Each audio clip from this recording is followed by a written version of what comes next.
Sir 5 ನಿಮಿಷ ಇದ್ಬಿಡಿ.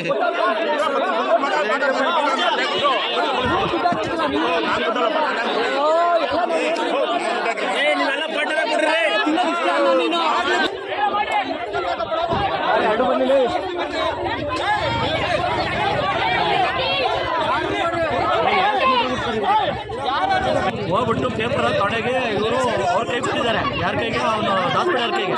Hospital ಕೈ ಕೊಟ್ಮೇಲೆ ಆ ವಿಚಾರ ನಮ್ಗೆ ಏನು ಹೇಳಲಿಲ್ಲ. ಓದ್ತಾ ಬರ್ತಾ ಇದ್ದು ಏನಮ್ಮ ಓದ್ತಾ ಬರ್ತಾ ಇದ್ದು ಇವರು ಏನು ಇವರು ಏನು ಹೇಳಲಿಲ್ಲ ವಿಚಾರನ. ಆಮೇಲೆ ನಮಗೆ ಸ್ವಲ್ಪ ಗೊತ್ತಾಯ್ತು ಏನಪ್ಪ ಎತ್ತಪ್ಪ ಅಂತ ಕೇಳಿದಾಗ ಈ ಥರ ಕೋರ್ಟ್ನಲ್ಲಿ ಕೇಸ್ ಹಾಕೊಂಡಿದ್ದೀನಿ, ಈ ಥರ ಅವನು ಮೋಸ ಮಾಡ್ಬಿಟ್ಟ, ಪೇಪರ್ ಇಸ್ಕೊಂಡು ಮೋಸ ಮಾಡ್ಬಿಟ್ಟ ಅಂತ ಹೇಳಿದ್ರು. ಸರಿ ಅಂದ್ಬಿಟ್ಟು ಏನು ಮಾಡಿದ್ವಿ ಅಂತೇಳಿ ನಾವೆಲ್ಲ ದಾಖಲೆಗಳೆಲ್ಲ ತೆಗಿಸಿ ಎಲ್ಲ ಇದು ಮಾಡಿದ್ವಿ. ಆಮೇಲೆ AC ಕೋರ್ಟ್ಗೆ ಹಾಕೊಂಡು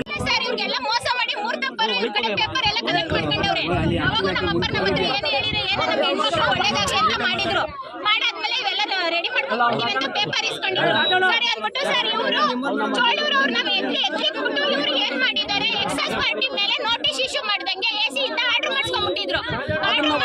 ಫೋನಿಗೆ ಹಾಕೊಂಡು ಸರ್ವೆ ಹಾಕೊಂಡಿದ್ರು ಸರ್. ಅದು ಗೊತ್ತಾಗಿದ ತಕ್ಷಣ ನಾವು DC ಹಾಕೊಂಡು DC ಕಡೆಯಿಂದ ನಾವು ಮೊದಲು ಏನಿತ್ತು ಖಾತೆ ಏನಿತ್ತು ಮೊದಲು ನಮ್ಮ ಮುತ್ತಾತನ ಹೆಸರಲ್ಲಿ ಏನಿತ್ತು ಅಲ್ಲಿ ಕೂರ್ಸಿದ್ವಿ ಸರ್. ಸ್ಟೇ ವಿಕೆಟ್ ಮಾಡಿಸಿ ಇವ್ರು MR ಕ್ಯಾನ್ಸಲ್ ಮಾಡಿಸಿ ಯಥಾಸ್ಥಿತಿಗೆ ತಂದಿದ್ವಿ ಸರ್. ತಂದಿದ್ದು ಮತ್ತೆ AC ಹಾಕೊಂಡ ಸರ್. ಯಾರೋ ನಾಗೇಂದ್ರ ಲಾಯರ್ AC ಹಾಕೊಂಡ. AC ನಡೀತಾ ಇತ್ತು ಸರ್. ನಮ್ದು ಹೈಕೋರ್ಟ್ ತಗೊಂಡು ಹೈಕೋರ್ಟ್ AC ಇನ್ನೂ ನಡೀತಾನೆ ಐತೆ ಸರ್.